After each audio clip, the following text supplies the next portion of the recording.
ನೋಡಿ, ಈ ಕರಾವಳಿ ಕಾಂಟ್ರವರ್ಸಿ ಆಗಿರೋದು ಅದು ಎಷ್ಟು ಸತ್ಯನೋ ಸುಳ್ಳೋ ಗೊತ್ತಿಲ್ಲ, ಆದ್ರೆ ಮಾತ್ರ ಸಿಕ್ಕಾಬಟ್ಟೆ ಪ್ರಚಾರ ಸಿಕ್ಬಿಟ್ಟಿದೆ ಈ ಸಿನಿಮಾಗೆ.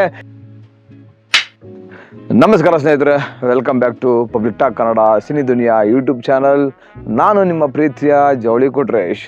ಸ್ನೇಹಿತರೆ, ಎಲ್ಲಿ ನೋಡಿದ್ರು ಕರಾವಳಿ ಕರಾವಳಿ ಕರಾವಳಿ ಕರಾವಳಿದೇ ಫುಲ್ ಹಾವಳಿ ಆಗ್ಬಿಟ್ಟಿದೆ. ಏನಪ್ಪ ಇದು ಕರಾವಳಿ ಕಾಂಟ್ರವರ್ಸಿ ಅಂತ ಕೇಳ್ತೀರಾ? ಈ ಕಾಂಟ್ರವರ್ಸಿ ಏನಂತ ನಾನು ಈ ವಿಡಿಯೋದಲ್ಲಿ ಹೇಳ್ಕೊಂತ ಹೋಗ್ತೀನಿ. ಅದಕ್ಕೂ ಮೊದಲು ಇದುವರೆಗೂ ಯಾರ್ಯಾರು ನನ್ನ public talk Kannada Cini Duniya YouTube ಚಾನಲ್ನ ಸಬ್ಸ್ಕ್ರೈಬ್ ಮಾಡ್ಕೊಂಡಿಲ್ವೋ ಅವ್ರು ಈಗಲೂ ಹೋಗಿ ಸಬ್ಸ್ಕ್ರೈಬ್ ಮಾಡ್ಕೊಳ್ಳಿ. ಹಾಗೆ ಪಕ್ಕದಲ್ಲಿರೋ ಬೆಲ್ ಐಕನ್ ಒತ್ಬಿಡಿ, ನನ್ನೆಲ್ಲ ನೋಟಿಫಿಕೇಶನ್ಗಳು ನಿಮಗೆ ತಲುಪುತ್ತೆ ಅಂತ ಹೇಳ್ತಾ, ಮತ್ತೆ ಈ ನನ್ನ ಸಿನಿ ವಿಚಾರಗಳು ಹೇಗೆ ಬರುತ್ತೆ ಅಂತ ನೀವು ಒಂದು ಚಿಕ್ಕದಾಗಿ ಕಾಮೆಂಟ್ ಮಾಡಿ ಅಂತ ಕೇಳ್ಕೊತೀನಿ. ಬನ್ನಿ, ಈ ಕರಾವಳಿಯ ಹಾವಳಿಯ ಒಂದು ಕಾಂಟ್ರವರ್ಸಿ ಏನಂತ ನೋಡ್ಕೊಂಬಂದ್ಬಿಡೋಣ. ಏನಪ್ಪ ಅಂದರೆ, ನೆನ್ನೆ ಕರಾವಳಿ ಸಿನಿಮಾದ ಟ್ರೈಲರ್ ಬಿಡುಗಡೆಯಾಗಿತ್ತು. ಈ ಒಂದು ಟ್ರೈಲರ್ನಲ್ಲಿ ಪ್ರಜ್ವಲ್ ದೇವರಾಜ್ ಅವರ ಧ್ವನಿ ಇಲ್ಲ ಅಂಥೇಳಿ, ಪ್ರಜ್ವಲ್ ದೇವರಾಜ್ ಅವರ ಅಭಿಮಾನಿಗಳೆಲ್ಲ ನಮ್ಮ ಪ್ರಜ್ವಲ್ ದೇವರಾಜ್ ಅವರ ವಾಯ್ಸ್ ಇಲ್ಲ ಅಂಥೇಳಿ ಎಲ್ಲ ಒಂಥರ ಆ ಟ್ರೈಲರ್ ಈವೆಂಟ್ ಹತ್ರ ಬಂದ್ಬಿಟ್ಟು ಏನೋ ಸ್ವಲ್ಪ ಹಾಗೆ ಹೀಗೆ ಏನೋ ಮಾತುಕತೆ ನಡೆದಿದೆ. ಆದರೆ ಈ ಟ್ರೈಲರ್ ಈವೆಂಟ್ಗೆ ಪ್ರಜ್ವಲ್ ದೇವರಾಜ್ ಅವರೇ ಬಂದಿಲ್ಲ, ಯಾಕೆ ಅನ್ನೋ ಒಂದು ಪ್ರಶ್ನೆ ಕಾಡ್ತಾ ಇತ್ತು. ಯಾಕೆ ಅಂದರೆ, ಈ ಒಂದು ಕರಾವಳಿ ಸಿನಿಮಾದ ಟ್ರೈಲರ್ಗೆ ಪ್ರಜ್ವಲ್ ದೇವರಾಜ್ ಅವರು ಯಾಕೆ ಬಂದಿಲ್ಲ ಅಂದರೆ, ಪ್ರಜ್ವಲ್ ದೇವರಾಜ್ ಅವರಿಗೆ ಪೇಮೆಂಟ್ ಆಗಿಲ್ಲ. ಅಂದರೆ ಅವರಿಗೆ 1.25 ಕೋಟಿ ರೂಪಾಯಿದು ಒಂದು ಅಗ್ರಿಮೆಂಟ್ ಆಗಿತ್ತಂತೆ. ಅವರಿಗೆ 1 ಕೋಟಿ ರೂಪಾಯಿ ಕೊಟ್ಟಿದಂತೆ ಈ ಕರಾವಳಿ ಸಿನಿಮಾ ಚಿತ್ರತಂಡ. ಆದರೆ ಇನ್ನು 25 ಲಕ್ಷ ಪೆಂಡಿಂಗ್ ಇಟ್ಟಿದ್ದಾರಂತೆ. ಯಾಕೆ ಪೆಂಡಿಂಗ್ ಇಟ್ಟಿದ್ದಾರೆ ಅಂತ ಪ್ರಜ್ವಲ್ ದೇವರಾಜ್ ಅವ್ರನ್ನ ಕೇಳಿದರೆ, ಇಲ್ಲ, ನನ್ನವು ಸುಮಾರು ಸಿನಿಮಾಗಳಲ್ಲಿ ನನಗೇನೋ ಪೇಮೆಂಟ್ ಬರೋದಿದೆ, ಅದೇ 1 ಕೋಟಿ ರೂಪಾಯಿ ಬರೋದಿದೆ, ಆದರೆ ನಾನು ಅದಕ್ಕೆ ತಲೆ ಕೆಡಿಸ್ಕೊಂಡಿಲ್ಲ. ಆದರೆ ನಾನು ಈ ಒಂದು ಕರಾವಳಿ ಸಿನಿಮಾಗೋಸ್ಕರ 2 ವರ್ಷಗಳ ಕಾಲ ನಾನು ಬೇರೆ ಯಾವುದೇ ಸಿನಿಮಾ ಮಾಡಿಲ್ಲ, ಯಾವ ಸಿನಿಮಾಗೂ ಒಪ್ಕೊಂಡಿಲ್ಲ. ಯಾಕಂದರೆ ಇದಕ್ಕೊಂದು ಆ ಔಟ್ಫಿಟ್ ಬೇಕು, ಆ ಒಂದು ಗೆಟಪ್ ಬೇಕಂತೇಳಿ ನಾನು ಯಾವುದೇ ಸಿನಿಮಾ ಒಪ್ಕೊಂಡಿಲ್ಲ.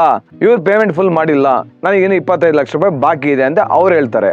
ಈ ಕಡೆ ನೋಡಿದರೆ ಡೈರೆಕ್ಟರ್ ಗುರುದತ್ ಗಾಣಿಗ ಅವ್ರು ಹೇಳ್ತಾರೆ, ನಾವು 1 ಕೋಟಿ ರೂಪಾಯಿ ಸೆಟಲ್ಮೆಂಟ್ ಮಾಡಿದ್ವಿ, ಇನ್ನು 25 ಲಕ್ಷ ರೂಪಾಯಿ ಅಷ್ಟೇ ಇರೋದು, ಬನ್ನಿ ನಾವೆಲ್ಲ ಒಂದು ಕಡೆ ಕೂತ್ಕೊಂಡು ಇದ್ರ ಬಗ್ಗೆ ಫೈನಲ್ ಮಾಡೋಣ ಅಂತೇಳಿ ಒಂದ್ಸರಿ ಕೂತ್ಕೊಂಡಿದ್ವಿ, ಮಾತುಕತೆ ಎಲ್ಲ ಆಗಿತ್ತು. ಆದರೆ ಇದು ಫೈನಲ್ ಆಗಲಿಲ್ಲ, ಇನ್ನು 25 ಲಕ್ಷ ರೂಪಾಯಿ ಅಷ್ಟೇ ಕೊಡಬೇಕಾಗಿದೆ ಅಂತ ಯಾರೋ ಡೈರೆಕ್ಟರ್ ಗುರುದತ್ ಗಾಣಿಗ ಅವ್ರು ಹೇಳ್ತಾರೆ.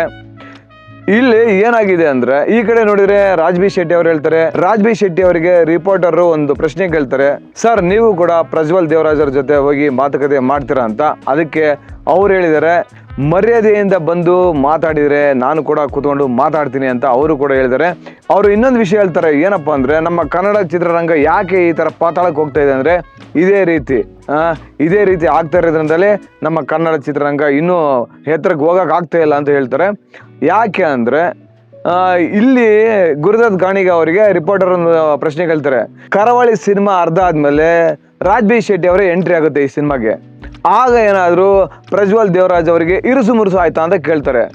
ಅದಕ್ಕೆ ರಾಜ್ ಬಿ ಶೆಟ್ಟಿ ಅವರು ಹೇಳ್ತಾರೆ, ನನಗೆ ಆ ಥರ ಯಾವುದೂ ಇರುಸು ಮುರುಸು ಆಗಿಲ್ಲ, ನಾನು ಹಾಗೆ ಮಾಡೋದಾಗಿದ್ದರೆ ನಾನು ಲ್ಯಾಂಡ್ ಲಾರ್ಡ್ ಸಿನಿಮಾದಲ್ಲಿ ವಿಲನ್ ಕ್ಯಾರೆಕ್ಟರ್ ಮಾಡ್ತಾ ಇರಲಿಲ್ಲ, ಸೂ ಫ್ರಮ್ ಸೋ ಸಿನಿಮಾದಲ್ಲಿ ಕಾಮಿಡಿ ಕ್ಯಾರೆಕ್ಟರ್ ಮಾಡ್ತಾ ಇರಲಿಲ್ಲ, ನನಗೆ ಆ ಥರ ಯಾವುದು, ನಾನು ಆ ಮನಸ್ಥಿತಿ ಅವನು ಅಲ್ವೇ ಅಲ್ಲ, ನಾನೇನಾದರೂ ಓಪನ್ ಮೈಂಡೆಡ್ ಅವನು ಅಂತ ರಾಜ್ ಬಿ ಶೆಟ್ಟಿ ಅವರು ಹೇಳ್ತಾರೆ.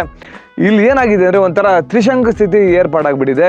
ಇಲ್ಲಿ ಪ್ರಜ್ವಲ್ ದೇವರಾಜ್ ಅವರು ಹೇಳ್ತಿರೋದು ನಿಜಾನಾ, ಅಥವಾ ಡೈರೆಕ್ಟರ್ ಗುರುದತ್ ಗಾಣಿಗ ಅವರು ಹೇಳ್ತಿರೋದು ನಿಜಾನಾ, ಅಥವಾ ರಾಜ್ ಬಿ ಶೆಟ್ಟಿ ಅವರು ಹೇಳ್ತಿರೋದು ನಿಜಾನಾ? ಇದೆಲ್ಲ ಒಂಥರ ಗೊಂದಲಮಯ ಆಗಿಬಿಟ್ಟಿದೆ. ಇದೆಲ್ಲದ್ರ ನಡುವೆ ಈ ಕರಾವಳಿ ಸಿನಿಮಾಗೆ ನಿಜವಾಗ್ಲೂ ಫ್ರೀ ಪ್ರಚಾರ ಸಿಗ್ತಾ ಇದೆ. ಎಲ್ಲಿ ಕೇಳಿದ್ರು ಕರಾವಳಿ ಕರಾವಳಿ ಕರಾವಳಿ ಕರಾವಳಿ.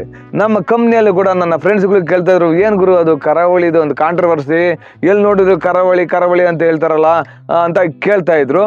ನೋಡಿ, ಈ ಕರಾವಳಿ ಕಾಂಟ್ರವರ್ಸಿ ಆಗಿರೋದು ಅದು ಎಷ್ಟು ಸತ್ಯನೋ ಸುಳ್ಳೋ ಗೊತ್ತಿಲ್ಲ, ಆದರೆ ಮಾತ್ರ ಸಿಕ್ಕಾಬಟ್ಟೆ ಪ್ರಚಾರ ಸಿಕ್ಬಿಟ್ಟಿದೆ ಈ ಸಿನಿಮಾಗೆ. ಯಾಕಂದರೆ ಈ ಸಿನಿಮಾ ಇದೆ ಜುಲೈ 24ನೇ ತಾರೀಕು ಇಡೀ ರಾಜ್ಯಾದ್ಯಂತ ಅಷ್ಟೇ ಅಲ್ಲದೆ ಇಡೀ ವರ್ಲ್ಡ್ ವೈಡ್ ಈ ಸಿನಿಮಾ ಬಿಡುಗಡೆ ಆಗ್ತಿದೆ. ಈ ಸಿನಿಮಾ ಮೇಕಿಂಗ್ ಮಾತ್ರ ಸಕ್ಕತ್ತಾಗಿ ಬಂದಿದೆ, ಟ್ರೈಲರ್ ಸೂಪರ್ ಆಗಿದೆ, ಏನೋ ಒಂಥರ ಹೊಸತನ ಇದೆ. ಇದು ಮತ್ತೊಂದು ಕಾಂತಾರ ಸಿನಿಮಾ ಆಗೋದ್ರಲ್ಲಿ ಯಾವುದೇ ಸಂದೇಹ ಇಲ್ಲ. ಇನ್ನೊಂದು ವಿಷಯ ಏನಂದರೆ ನಮ್ಮ ರಾಜ್ ಬಿ ಶೆಟ್ಟಿ ಅವ್ರು ಹೇಳ್ತಾರೆ, ಈ ಸಿನಿಮಾ ಏನಾದ್ರು ಇಟ್ಟಾದರೆ ಪ್ರಜ್ವಲ್ ದೇವರಾಜ್ ಅವರಿಗೆ ಹೆಸರು ಬರೋದು, ನಮಗೂ ಕೂಡ ಖುಷಿ ಆಗುತ್ತೆ, ಮಿತ್ರ ಅವರಿಗೆ ಹೆಸರು ಬರುತ್ತೆ, ಎಲ್ಲ ಟೀಮ್ಗೆ ಹೆಸರು ಬರುತ್ತೆ ಅಂತ ಹೇಳ್ತಾರೆ. ಇಷ್ಟೆಲ್ಲ ಹೇಳಿರತಕ್ಕಂತಹ ಈ ಕರಾವಳಿ ಟೀಮ್ಗೆ ಒಳ್ಳೇದಾಗಲಿ ಅಂತ ಕೇಳ್ಕೊಂತ ಈ ಒಂದು ನನ್ನ ಈ ಚಿಕ್ಕ ವಿಡಿಯೋನ ಇಲ್ಲಿಗೆ ಎಂಡ್ ಮಾಡ್ತೀನಿ. ಕನ್ನಡ ಚಿತ್ರರಂಗ ಬೆಳೆಸಿ, ಕನ್ನಡ ಚಿತ್ರರಂಗ ಉಳಿಸಿ. ಜೈ ಕರ್ನಾಟಕ. ಧನ್ಯವಾದಗಳು.